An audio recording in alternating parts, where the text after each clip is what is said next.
Salut les amis, ça y est, c'est Kendar et ça y est, je suis de retour. Enfin, j'ai reçu mon colis avec les différents numéros, les prochains à monter. Et donc, on va pouvoir poursuivre le montage, voilà, avec le numéro 66.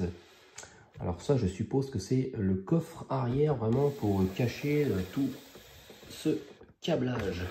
Voilà. Bon, bah allez, c'est parti, on reprend les bonnes vieilles habitudes.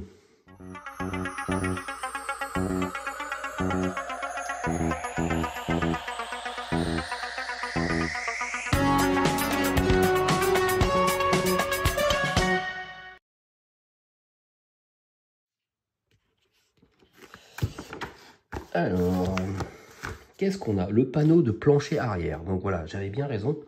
Pour un coup, voilà, je suis pas trop mauvais. Parce que des fois, vraiment, je dis des trucs, mais non. Alors, il faut déconnecter des câbles, des prises correspondantes et conserver-les en vue d'une reconnexion ultérieure. Voilà, bon, ça m'arrange pas trop parce que du coup, moi, j'avais branché un peu tout ce que je pouvais brancher pour vraiment la mettre fonctionnelle le temps d'attendre les nouveaux numéros. Donc du coup, voilà, moi, tout est un peu branché. Mais il faut que je déconnecte. Ah oui, d'accord, parce qu'en fait, il va falloir enlever... voilà, tout le tableau de bord. Donc du coup, il faut déconnecter plein de câbles. Il faut déconnecter le câble RB. Il y en a deux de B, et le câble moteur et le câble M. Oui, on voit là le câble moteur. Mais du coup, on les déconnecte de quoi? Alors, je vais séparer juste ça pour voir déjà. Alors, j'avais mis le capot, parce que le capot, vraiment, c'est un truc qu'on a depuis le début. Je l'avais posé, voilà, juste pour que K2000 ressemble à quelque chose. Alors, je vais prendre ça. Ah oui, moi, bien sûr, ils sont vraiment tenus là. Du coup, est-ce que je peux quand même laisser ça brancher ou il faut vraiment que je débranche tout? Récupérer l'ensemble assemblé dans le fascicule précédent et placer le panneau de plancher intérieur dans la section centrale du châssis. Vous devez acheminer les câbles depuis l'avant du châssis entre la cloison pare-feu et le tableau de bord. Vérifiez également que les fils à l'arrière du panneau de plancher intérieur sont acheminés correctement. Ça a l'air d'être un brin compliqué, parce que moi personnellement j'ai bien envie de laisser brancher tout ça pour l'instant. Alors je regarde ce qu'ils nous disent de faire. Assurez-vous que le panneau de plancher intérieur s'adapte parfaitement à la section centrale du châssis et fixez les deux ensemble avec 4 vis GM à l'avant et 2 à l'arrière. Alors c'est vraiment ce que je comprends pas, c'est que maintenant ils nous demandent de fixer le plancher alors qu'avant ils nous demandaient de l'enlever. Ah non, ils ne nous demandaient pas de l'enlever. Voilà, je regardais les flèches dans le mauvais sens. En fait, ils nous demandent justement de le mettre. Alors, je comprends pas pourquoi il faut déconnecter des câbles. Bon, bah du coup, on va fixer le plancher sur la voiture. Donc là, on va utiliser des vis GM. Les vis GM, les voici. On a 2 vis à l'avant et 2 vis à l'arrière. Alors, on va rouvrir le fameux petit sachet. Voilà, on prend 4 vis, j'en ai un peu trop. Et donc, bon, une fois que c'est bien mis, alors ça c'est pareil, il faut essayer de fixer l'ensemble.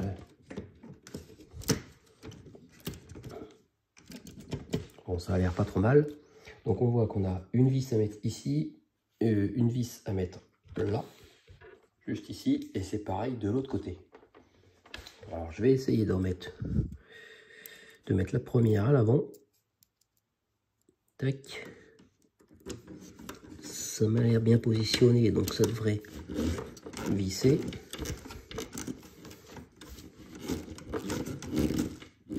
Alors est-ce que ça visse? Oui, on voit que c'est maintenu. Maintenant, la vis à l'arrière.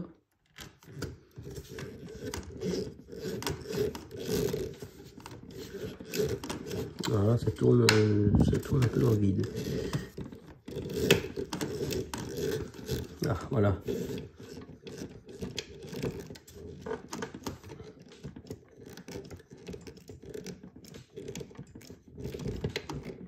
Hop. Donc hein, les sièges, hein, ils bougent, mais ça c'est normal. Donc voilà, ça y est, ça tient. Il faut faire pareil de l'autre côté, je vous reprends après. Voilà, ça y est, là on est de l'autre côté. J'ai fixé la vis ici et ici. Maintenant, vous pouvez connecter les câbles sortant de l'arrière du panneau de plancher aux prises correspondantes. Commencez par les fils V, D et F aux prises indiquées. Après, il faut connecter le câble G, H, I et J.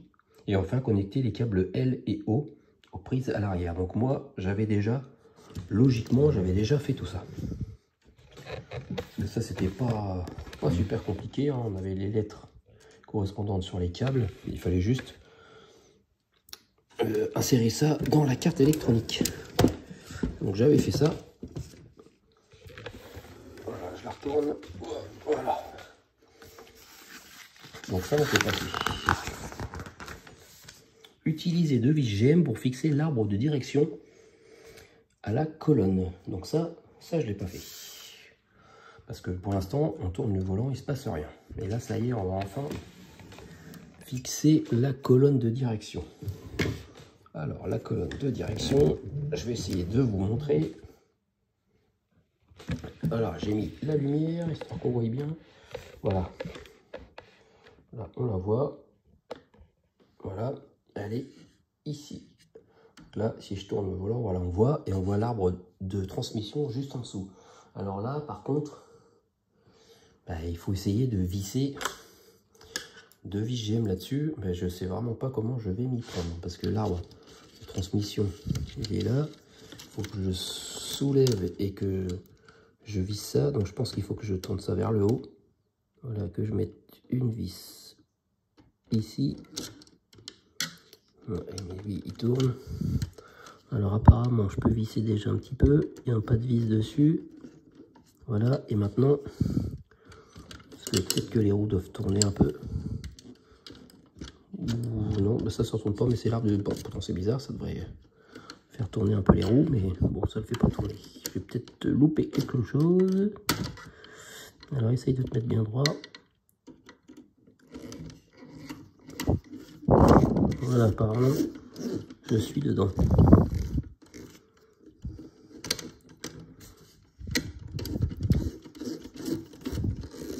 Voilà. Bon, en tout cas, ça a l'air de forcer, mais il ne se passe pas grand-chose. Je verrai bien après. Alors. Ah, j'ai l'espèce de décope d'air qui m'embête. Le volant, il est vraiment tourné à fond.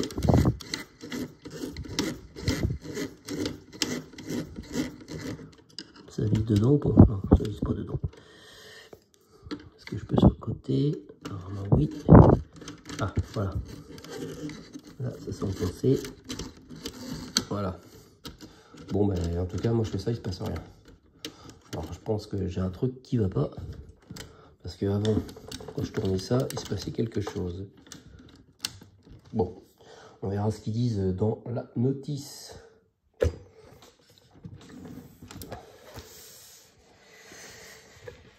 Si nécessaire, vous pouvez faire pivoter le volant avec précaution pour accéder facilement aux 2 trous. Raccordez l'extrémité libre de la durite du radiateur à la base du vase d'expansion du liquide de refroidissement. Donc ça, c'est une durite que l'on a eue.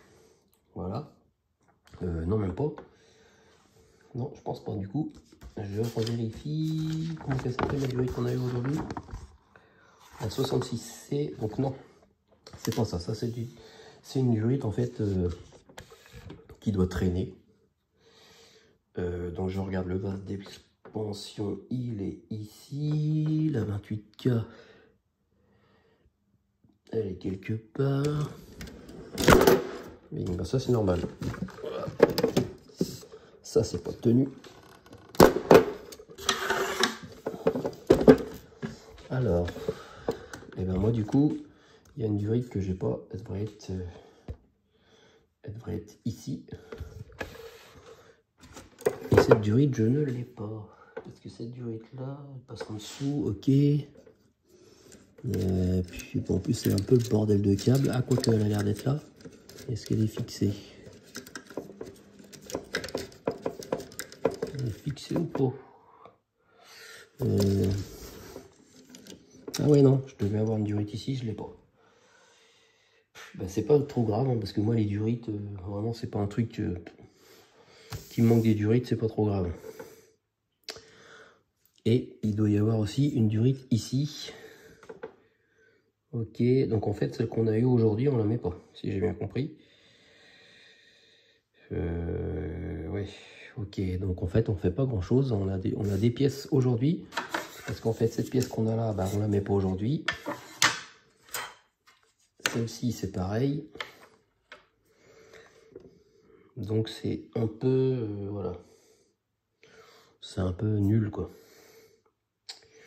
Parce qu'il y a une autre durite de ce côté-là, mais en fait, je vois pas. J'ai même pas de durite en attente. Non, j'ai rien. Bon, ben. Étant donné que moi, mes durites, j'en ai qui sont, je sais pas où elles doivent se brancher, c'est mal expliqué, mais alors là, je vous raconte pas. En fait, voilà, je dois avoir des durites ici qui vont quelque part, mais je sais pas où. Donc, bah, c'est pas d'une importance extrême, donc bah, pour l'instant, je vais laisser ça de côté. Et du coup, voici à quoi ressemble la fin de ce numéro. Bah, super, on a tout ça, voilà, qui est en attente. Voilà, bah, génial. On a des vis BP, des vis... voilà, les vis BP, les voici, on n'a même pas déballé. Les vis GM, moi, il m'en reste 2. Ok. Et puis voilà, bah, c'est tout. C'est tout pour ce numéro 66. Hein. Pas très passionnant pour cette reprise. Par contre, le numéro de la semaine prochaine, je ne vous raconte pas. Ça, c'est vraiment le numéro que j'attends le plus. Il est dans cette boîte. C'est vraiment le châssis. Voilà. Une fois que je vais mettre ça, ça y est, la voiture va enfin ressembler à quelque chose. Alors, vraiment, cette forme, voilà, la forme de la voiture, quoi. Bon, bah allez, hâte d'être à la semaine prochaine. Ben, merci de m'avoir suivi pour cette reprise, les amis, et on se retrouve très vite pour le numéro 67. Allez, salut, salut!